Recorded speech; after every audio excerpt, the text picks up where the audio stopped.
All right, so this machine is a buffer machine, and what that does is it brings your metal up to a shiny, almost mirror-like finish. So your copper or your brass comes already pretty shiny, but it's actually not mirror-like. So this makes it even shinier. It also smooths out any edges and just really makes it have a nice finish. So the way it works is the on switch is over here. And what that does is it spins these really, really quickly, right? This is just like a piece of felt. So it's not sharp or anything. It's actually, it feels like fabric. But the reason it works is because you apply this rouge compound, right? So this has a bunch of tiny flecks of silica in it. And as that and the felt brushes across the surface of the metal, it shines it up. It's important to note that the only portion you are using on this machine is right down here, okay?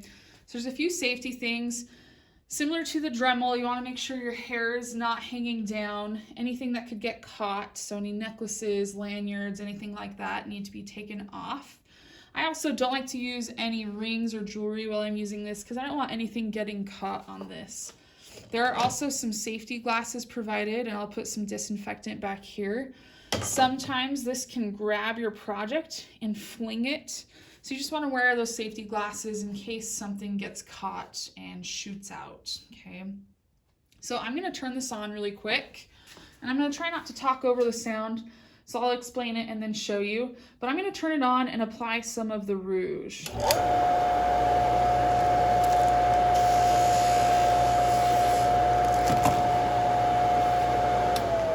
Okay, you don't need a ton, just enough to coat the entire felt pad. Once that's applied, I'm going to grip my project with 2 hands. And again, you're only using this bottom portion of the felt. You're not holding it up here. You're not holding it on the side, just right down here at the bottom. And I'm going to move back and forth until it's covered an entire area. Once I've done that, I'll rotate my project and keep repeating until it's shined up the entire thing. So I'm going to show that to you really quick and show you the buffed versus non-buffed finish.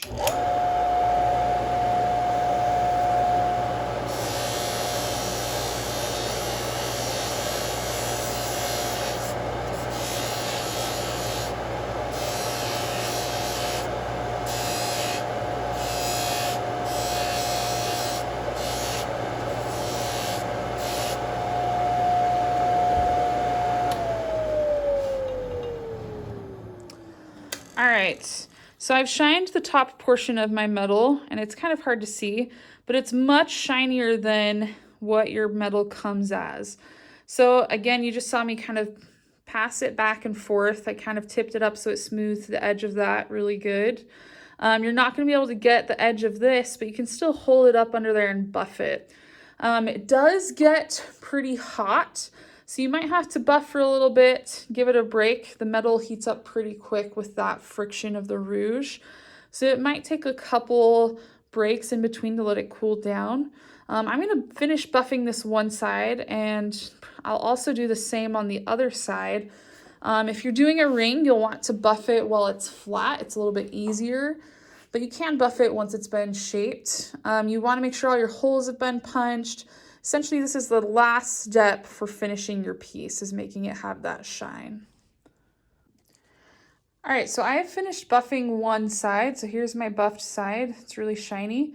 You can kind of compare it to the back. It's a little bit more dull and scratched. It's important to note that if you really scratch the surface of your metal deep, this is not going to remove that scratch, but it will remove these surface scratches right here. You'll notice that my hands in the project still have some of that rouge on it. So I like to just take some Windex and a paper towel and clean off the surface, and then just wash my hands with soap and water. I also forgot to note that everything's been filed before I buff.